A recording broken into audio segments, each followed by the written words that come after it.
Museums లో కూడా ఇది వాడుతున్నారు మీరు అని చెప్పేసి నేను విన్నాను. సో అది నిజంగా వండర్ అండి. అసలు మ్యూజియం అంటేనే ఒక రకమైన మన చరిత్ర గురించి తెలుసుకోవాలన్న ఇంట్రెస్ట్ ప్రతి ఒక్కళ్ళకి ఉంటుంది.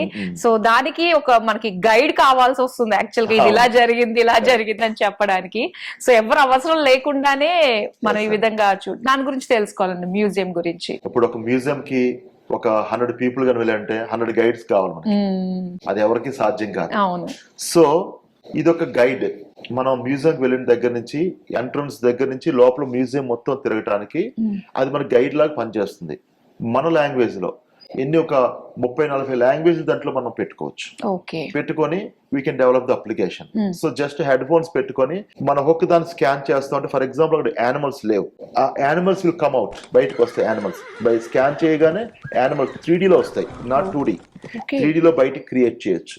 అలానే ఎవరైనా సరే ప్రముఖులు అంటే ఇప్పుడు లేరు ప్రెసెంట్, ఒకప్పుడు రూల్ చేసిన కింగ్స్ కావచ్చు, క్వీన్స్ కావచ్చు, వాళ్ళు స్కాన్ చేయగానే they will speak with us, మనతో ఇంటరాక్ట్ అయ్యి మాట్లాడతారు. ప్రతి ఆర్టిఫాక్ట్ కి, ప్రతి వస్తువుకి ఒక కథ ఉంటుంది, ప్రతి వస్తువుకి ఒక జీవితం ఉంటది. అది మనకు అర్థమైతే తప్ప, లేకపోతే అది ఆర్టిఫాక్ట్ లాగా చూస్తాం.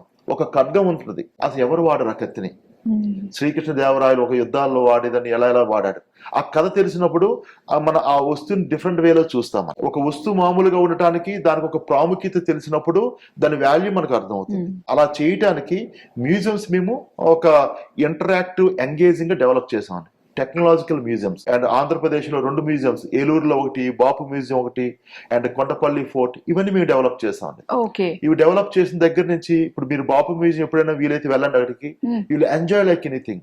బాపు మ్యూజియం లో లోపల ప్రతి వస్తువుని కూడా మీరు స్కాన్ చేయొచ్చు. స్కాన్ చేస్తుంటే మీరు ఆ కథ మీరు వినగలుగుతారు. అసలు రాతి యుగం నుంచి మనిషి ఎలా పరిణామక్రమం చెందాడు, వాళ్ళ కథలు ఎలా జరిగినాయి, ఆ రాళ్ళని ఎలా ఉపయోగించి ఎలా వేటాడేవాడు మనిషి దగ్గర నుంచి మొదలు పెట్టి ఆ పరిణామక్రమం మొత్తాన్ని కూడా మేము ఆగ్మెంటెడ్ రియాలిటీలో డెవలప్ చేసాం అక్కడ. సో వాటిని డిస్ప్లే, ఆ వస్తువులు ఎలా డిస్ప్లే చేయాలి, వాటిని ఎలా చూపిస్తే పీపుల్ కి పర్ఫెక్ట్ గా అర్థం అవుతుంది, ఆ డిస్ప్లేస్ కూడా మేము డెవలప్ చేసాం. డిస్ప్లేస్ అండ్ టెక్నాలజీ రెండు కూడా we developed in museums. ఏ చలనం లేని స్టాటిక్ గా ఉన్న మ్యూజియంస్ ని more interactive, more engaging, more informative గా ట్రాన్స్ఫర్మేట్ చేసాం, వాటిని మార్చాం.